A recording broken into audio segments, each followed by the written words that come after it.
Corona से बंद होता बोली, बंद होता बोली। अब की कोरोना से बंद होता बोली, बंद होता बोली,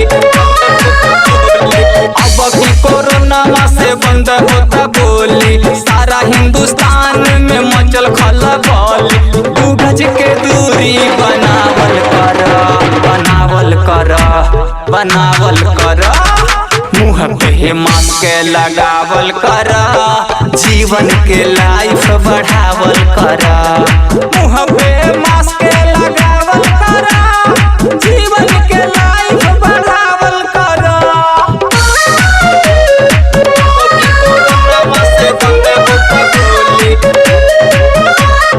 बंद होता बोली।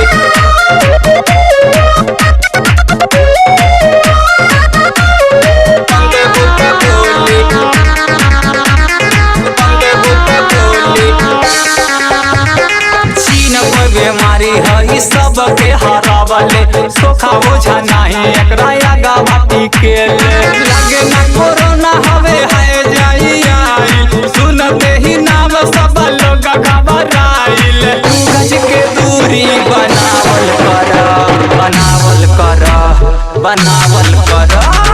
मुँह पे मास्क लगावल कर, जीवन के लाइफ बढ़ावल कर।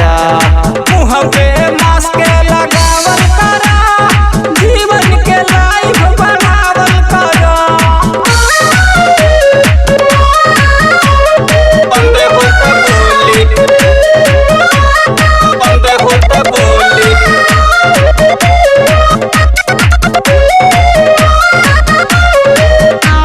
अब की कोरोना से बंद होता बोली।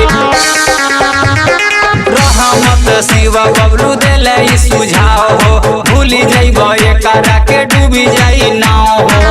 आवत जात हो दूरी तू बनई ह, केहू के देहिया में देह न सटई ह। 2 गज के दूरी बनावल कर, बनावल कर, बनावल कर।